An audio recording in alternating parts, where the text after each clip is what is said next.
சென்னை நந்தனம் அரசு கலைக்கல்லூரி உணவக பெண் ஊழியர் பாலியல் வன்கொடுமை செய்யப்பட்டதை கண்டித்து கல்லூரி மாணவர்கள் போராட்டத்தில் ஈடுபட்டனர்.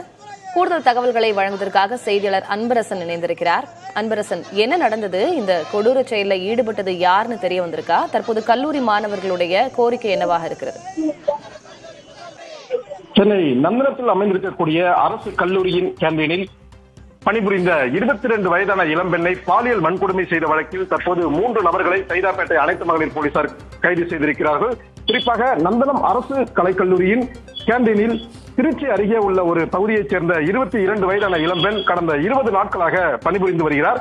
இந்த நிலையில் கேண்டீனில் 2 தினங்களுக்கு முன்பாக மாஸ்டராக பணியில் சேர்ந்த 56 வயது முதியவர் குணசேகர் என்பவர் தன்னிடம் பாலியல் சீண்டலில் ஈடுபட்டதாக நேற்று அந்த கேண்டீனின் காவலாளியிடம் அந்த இளம்பெண் புகார் அளித்திருக்கிறார். இதனைத் தொடர்ந்து காவலாளி உடனடியாக 100க்கு கால் செய்து நடந்த விவரத்தை கூறியிருக்கிறார். இதனைத் தொடர்ந்துதான் சைதாப்பேட்டை அனைத்து மகளிர் போலீசார் உடனடியாக சம்பவ இடத்திற்கு வந்து விசாரணை மேற்கொண்டனர். மேலும் அந்த பெண்ணை காவல் நிலையம் அழைத்துச் சென்று அருகில் இருக்கக்கூடிய அரசு மருத்துவமனை மருத்துவரிடம் கவுன்சிலிங் அழைத்துச் சென்றுள்ளனர். அப்போது இளம்பெண்ணை கேண்டீன் உரிமையாளர் செல்வம் மற்றும் அவரது நண்பர் கார்த்திக் ஆகியோர் ஏற்கனவே பாலியல் வன்கொடுமை செய்திருப்பதும் இவர்கள் இருவரும் இணைந்து பலமுறை வன்கொடுமை செய்திருப்பதும் இதனை பார்த்த புதிதாக வேலைக்கு சேர்ந்த ஞானசேகர் என்ற 56 வயது முதியவர் அந்த பெண்ணிடம் தவறாக செய்கையில் முற்பட்டதும் தெரிய வந்தது. இதனையடுத்துதான் தற்போது சைதாப்பேட்டை அனைத்து மகளிர் போலீசார் பாலியல் வன்கொடுமை வழக்கு பதிவு செய்து 3 நபர்களையும் கைது செய்திருக்கிறார்கள். குறிப்பாக கேண்டீன் உரிமையாளரான செல்வம், அவரது நண்பர் கார்த்திக் மற்றும் கேண்டீன் மாஸ்டரான குணசேகர் ஆகிய 3 நபர்களையும்